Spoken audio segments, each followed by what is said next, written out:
News 18 India.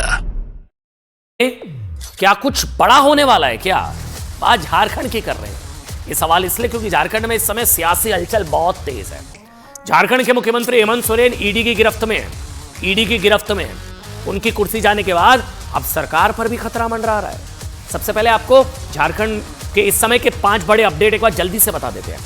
देखिए, पहला update यह कि अब से कुछ देर पहले ही चंपई सोरेन ने आज 5 विधायकों के साथ झारखंड के राज्यपाल से मुलाकात की। 43 विधायकों के समर्थन का दावा किया। उन्होंने राज्यपाल को जल्द सरकार बनाने का न्योता देने की अपील की, लेकिन राज्यपाल की तरफ से उन्हें शपथ ग्रहण का समय नहीं मिला है। राज्यपाल ने कहा है कि वो उन्हें इस बारे में कल सूचित करेंगे। दूसरा अपडेट, जेएमएम अपने विधायकों को टूटने से बचाने के लिए हैदराबाद शिफ्ट कर रही है। ये सभी विधायकों को चार्टर प्लेन से हैदराबाद के लिए रवाना किया जाएगा। तीसरा अपडेट, सूत्रों से जानकारी मिल रही है कि झारखंड में नई सरकार के गठन से पहले ही कांग्रेस और जेएमएम के विधायकों में विवाद शुरू हो गया।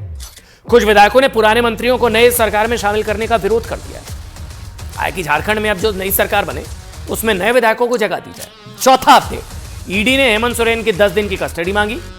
कल एक बार फिर हेमंत सोरेन की कस्टडी के लिए कोर्ट में बहस होगी। कल पीएमएलए कोर्ट ईडी को हेमंत सोरेन की कस्टडी देने पर फैसला सुना सकता है। पांचवा अपडेट, हेमंत सोरेन ने सुप्रीम कोर्ट में याचिका दायर कर दी है। उसमें अपनी गिरफ्तारी को अवैध बताया। उन्होंने कहा है कि उन्हें राज्यपाल के घर से अवैध तरीके से गिरफ्तार किया गया है। उधर झारखंड में हेमंत सोरेन की गिरफ्तारी के बाद वहां की सरकार पर संकट पैदा हो गया। विधायकों को बचाने के लिए उन्हें होटल में इकट्ठा किया जा रहा है। शपथ ग्रहण होगा या राष्ट्रपति शासन लगेगा, सबकी नजर है इस पर। इस बीच आपको एक वीडियो दिखाते हैं। ये वीडियो देखिए, बहुत दिलचस्प है भाई। इसमें दिखाई दे रहा है कि किस तरह झारखंड में जेएमएम कांग्रेस के 43 विधायकों ने वीडियो बनाकर अपने नंबर्स गिनवाए कि हम कितने हैं टोटल। दिखाइए वीडियो, दिखाइए पूरा, एक बार वीडियो दिखाइए, दोबारा से दिखाइएगा वीडियो, दिखाइए। 1 2 3 4 5 6 7 8 9 10 11 12 13 14 15 16 18 19 20 21 22 23 24 25, 26, 27 28 29 30 31 33 34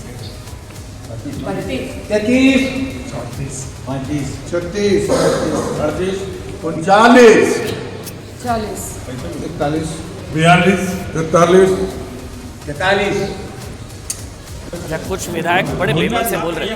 मतलब कुछ विधायकों को नंबरिंग बोलने में थोड़ी परेशानी हो रही थी, बड़े बेमन से बोल रहे थे। उन पर नजर होगी शायद किसी दूसरी पार्टी की। लेकिन आज दिन भर क्या हुआ झारखंड को लेकर, सियासत को लेकर, शपथ ग्रहण या राष्ट्रपति शासन, रिपोर्ट में देखिए आप।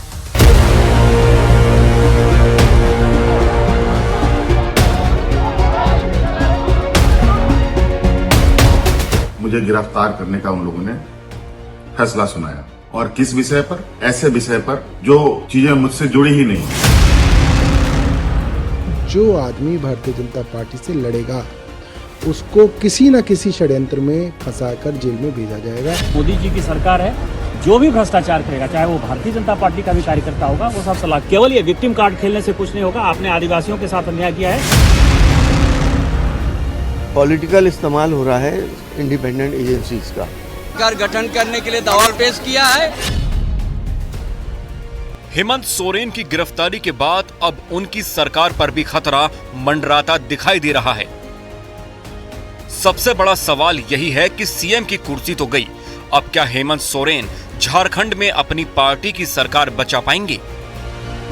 क्योंकि बीजेपी दावा कर रही है कि हेमंत सोरेन की पार्टी के पास झारखंड में बहुमत नहीं है। बीजेपी नेता निशिकांत दुबे का कहना है कि हेमंत सोरेन की पार्टी 47 विधायकों के समर्थन का दावा कर रही है, लेकिन हकीकत यह है कि उनके पास सिर्फ 30 विधायकों का ही समर्थन है। बीजेपी नेता निशिकांत दुबे के दावे में कितना दम है, इसका पता तो फ्लोर टेस्ट में चलेगा। लेकिन झारखंड की पल पल बदलती सियासत की जो तस्वीरें सामने आ रही हैं, वो ये जरूर बताती हैं कि जेएमएम को भी अपने विधायकों के टूटने का डर सता रहा है। और यही वजह है कि झारखंड मुक्ति मोर्चा विधानसभा में फ्लोर टेस्ट होने तक अपने विधायकों को चार्टर्ड प्लेन से हैदराबाद बेंगलुरु शिफ्ट करने की योजना पर काम कर रहा है। 30 MLA हैं, 18 MLA उनके खिलाफ हैं। और इसे राष्ट्रपति शासन लगेगा सर? मुझे नहीं पता, लेकिन शिबू सोरेन जी राष्ट्रीय अध्यक्ष हैं, वो कहीं दिखाई नहीं दे रहे हैं। उनका पत्र अभी तक गवर्नर को नहीं गया है और मैं गवर्नर साहब से रिक्वेस्ट करूंगा कि शिबू सोरेन जी को बुलाकर जब तक बात नहीं करें तब तक किसी को वो बुलाए नहीं।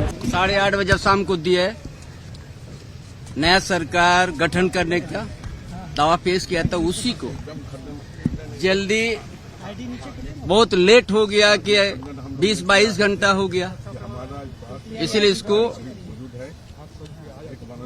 बहुत जल्दी नया सरकार गठन का प्रक्रिया को पूरी किया जाए। सरकार थी हेमंत सोरेन की सरकार, जो अब भ्रष्टाचार पर आधारित सरकार थी, घोटाले पर आधारित सरकार थी और कानून से ऊपर कोई नहीं है, राजा हो चाहे रंक, ये बात साबित हुआ है। इस बीच झारखंड के मुख्यमंत्री हेमंत सोरेन का एक इमोशनल वीडियो जारी किया गया है, जिसमें वो एक बार फिर जाति कार्ड खेलते नजर आए और कहा कि उनकी छवि खराब करने के लिए उन पर यह कार्रवाई की गई है। तो बीजेपी का कहना है कि हेमंत सोरेन पर ईडी की कार्रवाई बिल्कुल सही है। कहीं सबूत नहीं मिला। दिल्ली में भी इन लोगों ने छापे मारकर हमारी जो छवि खराब करने की कोशिश की। अब एक नई लड़ाई हमें लड़नी पड़ेगी ऐसे सामंती विचारों के साथ और ऐसे तंत्रों के साथ जो निर्दोष लोगों को, गरीब, निरीह, आदिवासी, दलित, पिछड़ों के ऊपर जो अत्याचार करते हैं उनको मजबूत भी करेंगे और उनके लिए संघर्ष भी करेंगे। प्रत्येक क्षेत्र में स्वच्छता अभियान ये सफल हो जाएगा तो हमारा निश्चित मत है पूरे देश के अंदर पूरा देश जो है स्वच्छ हो जाएगा। और क्या नाम है, ईडी की जो कार्रवाई है बिल्कुल सही है। हेमंत सोरेन को जेल जाना है और आगे अब मुझे लगता है केजरीवाल जी का नंबर है। अपनी अपनी शाम को सोने से पहले अपनी गिरेबान में झांक कर देखें कि राजनीति में आने से पहले क्या आर्थिक स्थिति थी, अब क्या है। बड़ी बात यह है कि हेमंत सोरेन की गिरफ्तारी पर राजनीति दो हिस्सों में बंट गई है। इंडी गठबंधन के नेता आरोप लगा रहे हैं कि मोदी सरकार जांच एजेंसियों का दुरुपयोग कर रही है, तो बीजेपी उन्हें हेमंत सोरेन के भ्रष्टाचार के मामलों की याद दिला रही है। सोरेन का अरेस्ट होने से दो चीज और भी जोरदार प्रूव हो गया। नंबर 1 कि जब जितना लोकसभा चुनाव करीब आएगा उतना अपोजिशन के खिलाफ ईडी सीबीआई का कार्रवाई ये लोग और भी ज़्यादा तेजी से करेगा। चीज़ जो सबूत हो गया वो है हेमंत सोरेन अरेस्ट हो सकता है, लेकिन हेमंत विश्व शर्मा से लेकर नारायण राणे से लेकर अजीत पवार से लेकर शुभेंदु अधिकारी तक जिन बीजेपी लीडरों के खिलाफ ईडी और सीबीआई में इतना केस है, इतना मामला है, वो बीजेपी का नाम वॉशिंग मशीन में धुलाई हो गया। पॉलिटिकल इस्तेमाल हो रहा है इंडिपेंडेंट एजेंसीज का और जिस तरह से सारे अपोजिशन वाले ही करप्ट हैं। जितने ईडी जहां जहां जा रही है 90% अपोजिशन वालों की यहाँ क्यों जा रही है? हर जगह एक न एक किंग पिन है। कहीं कोई आईएएस ऑफिसर है, कहीं कोई माइनिंग सेक्रेटरी है, कहीं कोई आपका रिप्रेजेंटेटिव है और स्कैम पर स्कैम हुए चले जा रहे हैं। मनी लॉन्ड्रिंग, पैसे आ रहे हैं, तो जांच नहीं होनी चाहिए क्या? निश्चित होनी चाहिए।